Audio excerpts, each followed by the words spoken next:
So today, I wanted to quickly talk about the new Mavic 3 firmware update features and updating your drone. First, I want to start with actually updating your drone. It's very, very easy. All you have to have is your drone. You have to have the remote, and you have to have your phone and the DJI Fly app. Turn on the drone, you turn on the app, you go into the app like you would as if you were about to fly. And as soon as you enter the app, there's going to be a new firmware update display that will pop up. It took about 10 minutes, give or take, and it was pretty quick.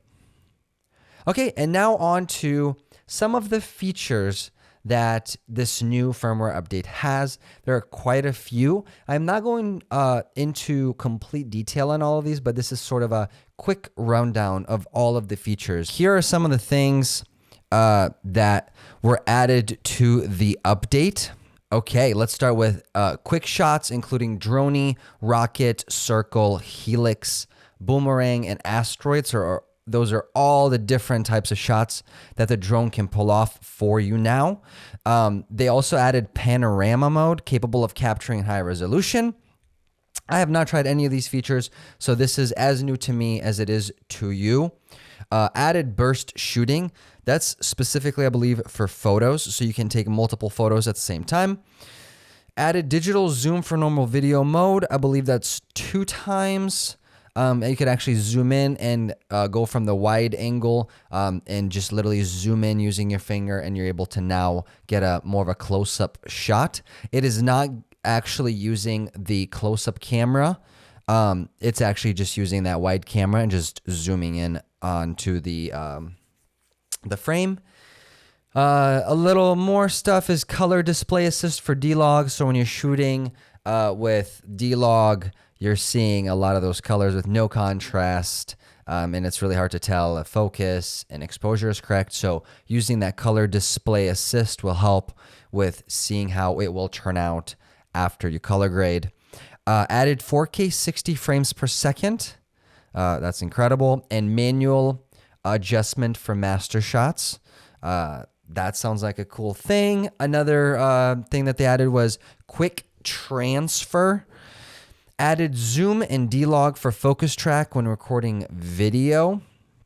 Added support to set the home altitude, return to home altitude for advanced return to home. I've heard people talking about that, and that seems to be an interesting feature where it'll adjust elevation to get back home based on obstacles in the way. Added USB mode for Mavic 3 Cine for copying data. I don't have the Cine, so I'm not sure what that includes. Optimized accuracy of color correction. That's a big one, especially for us trying to do professional work. Mavic 3 is a professional drone, so optimizing accuracy for color is going to be huge when we're color grading and making the footage look the best it can look.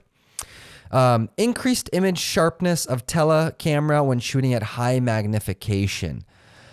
When I first was using without all these updates, when I was using the drone, I could tell that the sharpness wasn't there, and also just the quality of that telecamera wasn't there. So hopefully this will fix some of that. Optimized image area for time-lapse photos. Features are for the DJI RC remote. It will allow you to output clean HDMI footage.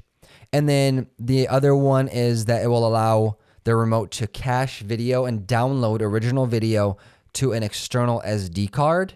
I see the use case for that is if you lose the drone, you could hit download really quickly and maybe get the footage off of it before it goes to its death. Not sure other uses for it, but that sounds pretty cool to be able to just get the footage off really quick and show it to people or to your clients.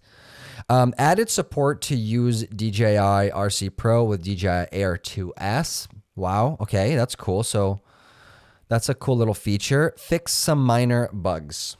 Okay. So those are all of the features of this big, huge update. So now Mavic 3 drone can actually, in fact, do all of the active track and quick shots and master shots that it was promised to do. Hopefully you guys enjoyed it. Thanks so much for watching and see you all in the next one.